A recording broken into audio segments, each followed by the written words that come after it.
ಮಾಡಿದ್ದೀರಾ ಅಂದರೆ ಅಲ್ಲಿ ಏನೇನಾಯಿತು ನೀವು ಡೈರೆಕ್ಟಾಗಿ ನೋಡಿದ್ದೀರಾ? So yeah, see, I was 11-year-old when we left that place, and the memories are still etched in my mind, and that will be there forever. Right from how it started, what are the events that we went through, my parents went through. I was a child, I had my own interpretation of what's happening around. And I must tell you, at that young age, it had a lot of psychological impact on me as a child, when I used to witness what's happening around. It was not only about terrorists, right, who were doing all these things. There were many other people or bureaucracy, government, everybody contributed in their own ways in terrorism. And that was quite visible, and everybody were aware of that, what's happening. But unfortunately, we were helpless because we did not have support from anyone around. You can imagine your next door neighbor, your colleague, your friends, all contributed to the terrorism in their own ways. And we as Kashmiri Pandits, we were in the middle of that kind of environment, hostile environment. You cannot trust. This genocide was not only about killing, it was, our trust was broken. Our trust was broken by our neighbors, our colleagues, friends. And it was all about brutality, atrocities, only on certain community members, like Kashmiri Pandit community. As I said, I was just 11-year-old. I remember very clearly what all happened with my family, my neighbor's family, or neighborhood in general.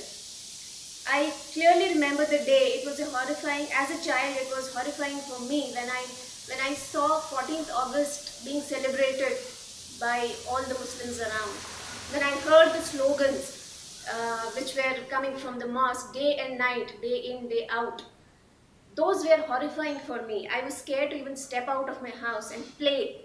I did not have any friend, any Muslim friend, that kind of impact which I had in my mind for a very long time. We used to go to schools. In schools and colleges, there was a clear bifurcation. This is the place for Kashmiri Muslims, this is the place for Kashmiri Hindus.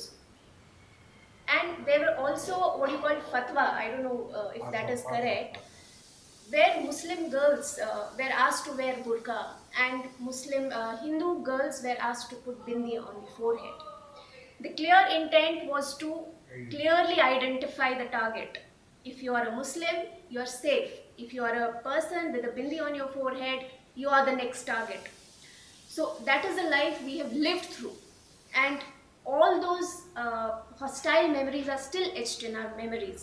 And it will remain there forever, till we are alive. It will not fade. This movie that Agnihotri ji came out with, it was an opportunity for us to grieve. It was a moment of grief that we collectively had in the theatres. It is very unfortunate that there's a movie which had to come out to get the things clarified in the public. All these, and this took 32 years. It's not a small, it's not 1 or 2 years. It took 32 years for the truth to come out. And very unfortunate that there was no one, as I mentioned earlier, there was no one around to help us. There was CM who was vacationing in London when all this was happening. There was Prime Minister who was more bothered about his friendship with the CM, and he put our lives at stake. Such were the people we were surrounded with. And it's not only about the genocide that happened, there were after effects of genocide, what we call as repercussions of genocide, which nobody can even relate to, only except our community. Things like psychological impact, things like cultural impact. There were many elderly people who died because they wanted to go back, because that was a cultural shock for them to adjust from one environment to an entirely new environment. Many people died thinking that they will go back. My own grandmother, she died. Even till last moment, she wanted to get back to her place. In that hope, she died here in Bangalore. And many such people who really wanted to go back and see their motherland once, they died in that hope. Many died because of heat stroke, acceptance from the other states, These were repercussions of the genocide.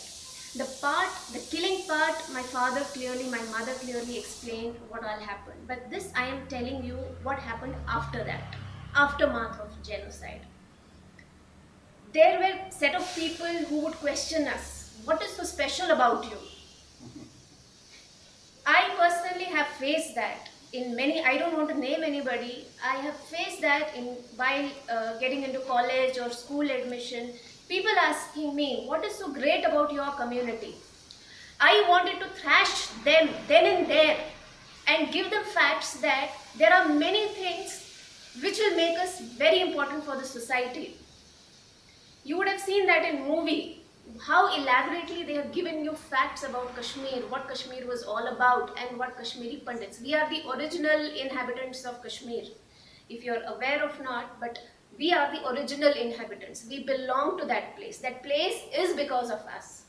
And somebody who claimed to be, inhabitant of Kashmir, it is their property, it's totally unjustified. We did not get justice in terms of many things. Forget about court hearings. There was a judge who clearly said, we cannot hear your case because it's too old. We do not have evidence. I mean, what evidence are you looking for? You have so many cases. You have people who have been cut into two pieces, thrown, brutality was all over the place. What evidence are you asking for? Mr. Yasin Malik as well as Betta Karate, they have acknowledged on records that they have killed 20-30 Kashmiri Pandits. When the murderers themselves are accepting their mistakes, yet government of India is still looking for proofs. This is hilarious. Look at the impact our culture had on this genocide. Where are we? Our roots were violently severed. Where are our roots? Can we go back? At least I cannot imagine going back to my home where each and every corner's memory is still fresh in my mind. I remember where I played. I remember where I used to study, what I used to do in kitchen, in living room. I remember each and everything. Do you think I can go back to the same house where there was bloodshed, where people were killed, army men were killed, where neighbors were hostile? Do you think we can go back in such situation? Absolutely not. So that fear, anxiety will remain there forever. I really wish to go back, not to see the place, but just to see my house at least once before I die. Because we are emotionally attached. Even now. When the very thought of that place, I get goosebumps. So that's the emotional connect we will always have. Even if we go there or not go there, it will always be there. My only request, first of all, I wanted to express my gratitude to Vivek ji, people of Karnataka, and all those people who supported us. I owe a big thanks to people here in Karnataka while I was studying or while we were in the transition of moment locally. There were people who supported us, but I want to ask people, what about the rest of India? What about the rest of administration, government? 32 years and there is still no talking about Kashmiri Pandits. Isn't it really a grave situation for all of us? I want to ask all Indians, do you want another Kashmir to be there in the country? It's high time that we be together, we Indians be together, we Hindus be together, and that will be a tight slap on those radicals, those terrorists, those Muslim outfits. I will clearly say all the Kashmiri Muslims. We cannot trust them anymore. So if we come back, today we are a proud community. Our community is called most educated. We are resilient. We have gone through hell, but we have come out with shining colors. Today you will not find any Kashmiri uneducated, begging, any Kashmiri Pandit, no Kashmiri Pandit will have any criminal record. I can give it in writing. You can check with my father, he can acknowledge that. Is there any Kashmiri Pandit who has any criminal record? No. Our weapon is our education. So we are going to kill them with our education. We are holding our head high. We are proud. We are proud to be Kashmiri Pandits, and with your support, media support, with the support of people, and it's a high time, it's a time of awakening. If we don't awake now, we will surely have another Kashmir coming soon. So it's my request to you, media houses, the people who take this forward to entire nation, please, please support us. We cannot get back our Kashmir. That is out of question. It's been 32 years. Justice delayed is justice denied, and we cannot expect any more justice from the judiciary. But all we are expecting is support from people. Understand us, understand our pain that we have gone through, and we are still going through. Our generation or the generation coming, they may move forward. They have moved on. But what about the generation which is still there, who have lived this life? I'm sure they will not be able to come out of it forever. So the only way they can come out is the support of people. This is the time to unite. All Hindus should unite. And see, why we are telling all this is because we don't want to see another Kashmir Files. We don't want to see Bengal Files. We don't want to see Kerala Files in the future. Because trust me, situation in these places are like that right now. You will soon see where this couple of organizations in these places, they are strongly going in the direction what it used to be in Kashmir.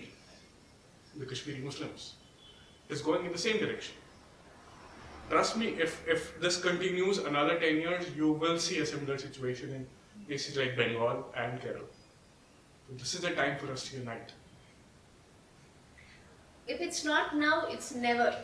So it's high time we all join together and come out with some solution to it.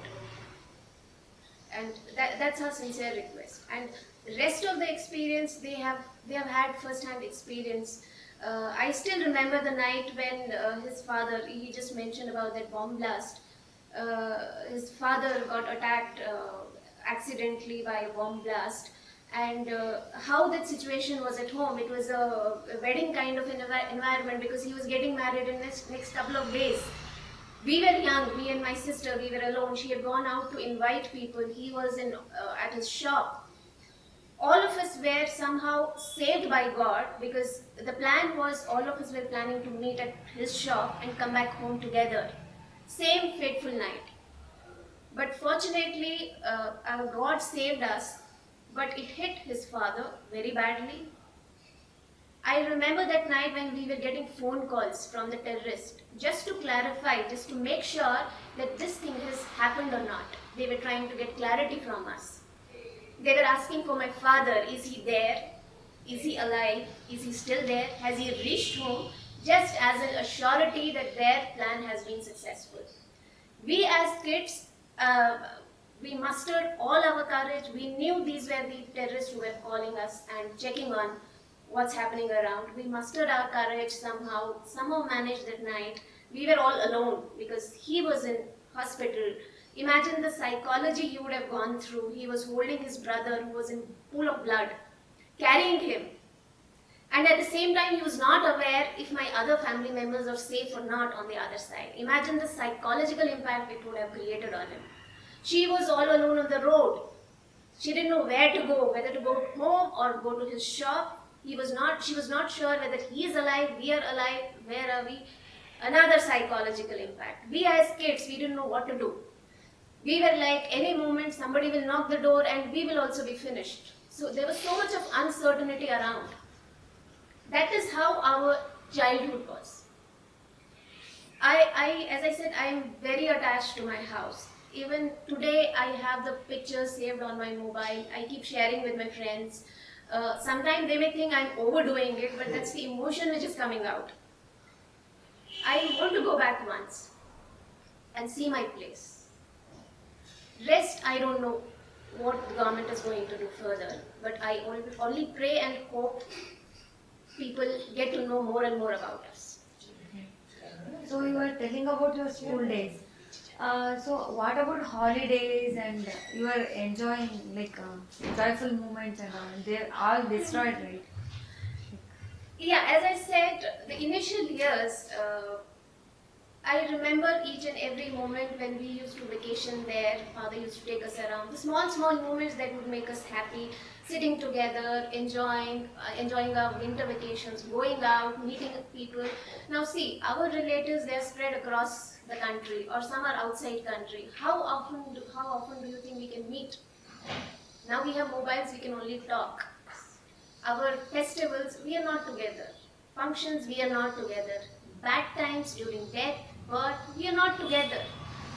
So those are the losses that you can see overall. The holistic picture is that we've lost our culture. Why? Because a culture cannot exist when there is no homeland. If homeland is there, your culture, your language, your tradition, they are all organic to the environment. All that is there. Once your homeland is gone, naturally your other things also wipe out. When there is no security for life only, where you can see culture, festivals. Yes, where? And it's been 32 years. We have been living like that. And our next generation, I am sure if same thing continues and people don't stand for us, our next, maybe next or next to next generation, there won't be any Kashmiri Pandit. Nobody will know who Kashmiri Pandits were. And it's ironical that being original inhabitants of Kashmir, our community will wipe out eventually. All are living in other different states. Yes. We all have been telling this one thing, that it took 32 years for the truth to come up. My question to everybody is, why 32 years? Where was media houses all these years? Forget about Bollywood. That's not their job to show the truth. It was the job of media houses. Where were all these years? So it is really sad. I'll just give you a hypothetical example. Imagine you're from Bangalore? No, nearby, 150 kilometers. Karnataka, right? You're in your homeland, your native place. Your neighbors are hostile. You go to help your relative or your colleague, your well-wisher. They turn out to be hostile. You go to the local administration, they are hostile. You go to the state government, you go to the central government, you go to doctors, you go to police, you go to anybody around. You go to shops, you go for survival. Everybody is against you, everybody is plotting against you. How do you feel? What is the option left with you? Either you have to mix up with them, be one of them, You or just get leave. converted or leave. Yeah, or leave. But there have been allegations recently that all of us Kashmiri Pandits, we left by choice for our jobs, for better job opportunities. How ironical it is. When people are cut into pieces, do you think that family members will still be around? What choice do they have? They have to move. So that is the plight of Kashmiri Pandit today. And I hope things get better not in terms of we going back, but things get better in terms of the truth reaching out to the right people. And even to those people who were part of this terrorism, directly or indirectly. People who had powers back then, we bureaucrats, we politicians, we even cops, the local police officers, they could have done a lot to help us at that point of time. It was more like the cops said, we don't have orders. And politicians, they wanted to make sure that the friendship with Pakistan stays. Even though back end, you will actually get to figure out behind all this, Pakistan was one of the key stakeholders. In the movie also you would have seen where there is a speech given by the back then Prime Minister of Pakistan, Benazir Bhutto. So I think what did she say? Probably you can tell. Kashmir को सबक सिखाने का एक ही तरीका, अल जहाद अल जहाद अल जहाद. These were the words clearly mentioned by her and still there in my memory. Kashmir को सबक सिखाने का एक ही तरीका, अल जहाद अल जहाद अल जहाद. Right? We have watched in movie also. Yes, it's shown in the movie We also. have a cassette, but now cassettes are gone. Those clippings are going viral. I can forward it to you. Exactly what happened then. Some of the clippings they have shared on WhatsApp. I can share it with you. Which shows clearly what her intent was. Her intent was that we should be wiped out from Kashmir. That was the first and foremost intent of Pakistan, and supported by our own people. They wanted to keep Pakistan. And I think post 19th January, there was one more person, Mr. Jagmohan. He was governor of J&K back then. I think to certain stage he was maybe a little successful in making sure there is some safety given to Kashmiri Pandits or some help given to Kashmiri Pandits. But what I've read or what I've heard from my parents or any Kashmiri Pandit for that matter is basically that when the government learned about it, when the Pakistan government learned that some sort of help is being given to Kashmiri Pandits. He is curbing the. He will be successful in curbing the terrorism. Terrorism, yes, yes. And when Pakistan learned about it, there was a call to the President of the United States informing about the same.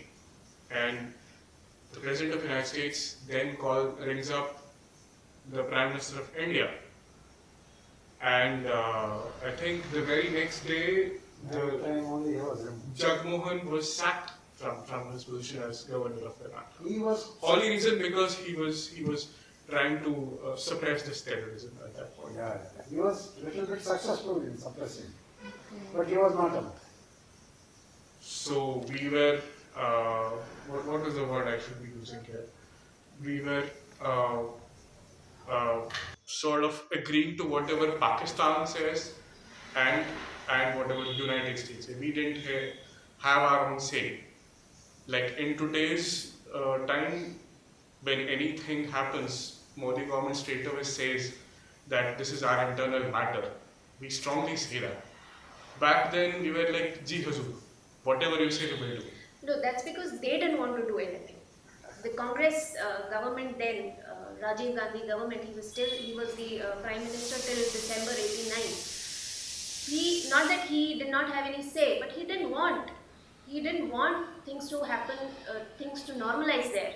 There were several letters written to him by Sri Jagmohan Ji, governor of J&K, which were unheard, which did not get any response from him at the right time. In fact, Jagmohan Ji also mentioned, please take timely action for the tomorrow, otherwise things will become day after tomorrow. So no action was taken in spite of giving heads up about what is happening around, how grave the situation is. No action was taken. So that clearly shows what the intention was. If same thing happens today, if any governor of the state informs Prime Minister that this is the situation is grave, do you think Modi ji will keep quiet? Or will he take the side of only Hindus? No. He will take the side of justice.